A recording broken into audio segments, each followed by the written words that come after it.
Hi guys. ඉතින් ඔයාලා පාරේ යද්දි දැකලා තියෙනවද හරිම හුරු බුහුටි පෙනුමක් තියෙන පොඩි SUV වාහනයක්? SUV එකක් කිව්වම හැමෝම හිතන්නේ පාරේ ඉඩ ගොඩක් යන තෙල් බොන හසුරවන්න සහ මේන්ටේන් කරන්න අමාරු වාහනයක් විදියටනේ. හැබැයි මම අද කතා කරන්න හදන්නේ වාහන ගැන ලොකු දැනුමක් නැති කෙනෙක්ට උනත් පදින්න පුළුවන්. ඒ වගේම ප්‍රයිස් එක සහ කන්ඩිෂන් අතරිනුත් සුපිරි Toyota Race එක ගැන.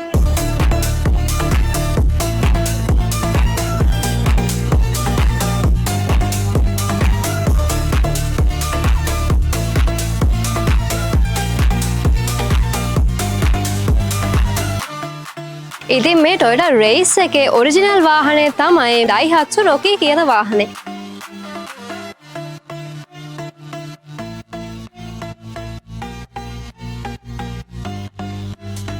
Toyota Race එකේ ප්‍රධාන මොඩල්ස් 3ක් එනවා. ඉතින් ඒ තමයි X grade එක, G grade එක සහ Z grade එක කියන්නේ. ඉතින් X grade එක ගත්තොත් ඒක තමයි Race වල බේස් මොඩල් එක. ප්‍රයිස් එක අතිනුත් සාමාන්‍ය මට්ටමක තියෙන්නේ වගේම ඉන්ටීරියර් ගත්තත් බේස් මොඩල් එකේ තියෙන්නේ මේකෙදි. ඉතින් ඊළඟට තියෙන්නේ G grade එක. ඉතින් මේක මිඩ් මොඩල් එක විදිහට අපිට කියන්න පුළුවන්. සාමාන්‍ය X grade එකට වඩා ප්‍රයිස් එක සහ ඉන්ටීරියර් ටිකක් ඇඩ්වාන්ස් විදිහට තියෙන්නේ මේ මොඩල් එකේදී. ඉතින් ඊළඟට තියෙන්නේ Z grade එක. මේ Race මොඩල් එකේ top සහ highest මොඩල් එක තමයි Z grade එක කියන්නේ. ඉතින් මේකේ ප්‍රයිස් එක සහ ඉන්ටීරියර් අතින් ගත්තාම highest level එකේ තියෙන්නේ මේ Z grade එක. ඉතින් මේ Race එකක් දකින ඕන කෙනෙක්ගේ හිත ඇදලා බැදලා තියාගන්න ලුක් එකක් මේකෙදි තියෙනවා. ඉතින් මේ grade එකේදී ඔයාලට බලා ගන්න බෑ. හැබැයි Z grade එකේදී මේ headlight වලට පල්ලෙහායින් තියෙනවා light panel දෙකක්. ඉතින් ඒකෙදි මේ Race එකට හරිම unique පෙනුමක් එනවා. ඉතින් මේක එළියෙන් බැලුවාම හරිම පොඩි වාහනයක් වගේ පෙනුනට මේකේ ඇතුලේ ඔයාලට හිතා ගන්න බැරි තරම් ලොකු ඉඩක් තියෙන ලොකු ස්පේස් එකක් තියෙනවා. ඉතින් පිටිපස්සේ ෂීට් එක ගත්තාම 3 දෙනෙකුට කිසිම අපහසුාවක් නැතුව කකුල් දිග ඇරලා සැප පහසුවට යන්න පුළුවන්. ඉතින් ඔයාලගේ පවුලේ අයට ගමන් බිමන් යන්න ඇත්තටම මේ Race එක කියන්නේ හරිම කම්ෆර්ටබල් වාහනයක්.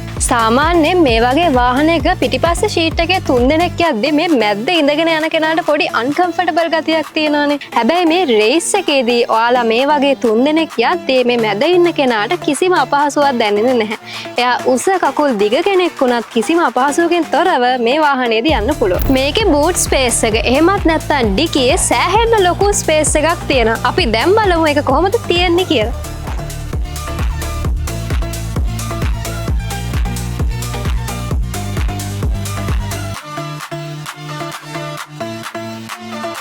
boot space එක වගේම ඔයාලට මෙතනදී spare wheel එක බලා ගන්නත් පුළුවන්.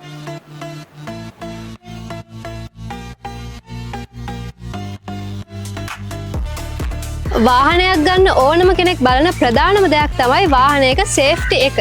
ඉතින් ඔයා මේ Race එකේ ගන්න මොඩල් එක G මොඩල් එකක් හරි Z මොඩල් එකක් හරි නම් ඔයාට මේ වාහනේදී airbags 6ක් බලා ගන්න පුළුවන්. වාහනේ ලිස්සා යාම වළක්වන vehicle stability control එක ඒ වගේම මේ වාහනේ පිටිපස්සෙන් තවත් වාහනයක් එද්දී sensor වලින් හඳුනා ගන්න පුළුවන් blind spot monitoring එක.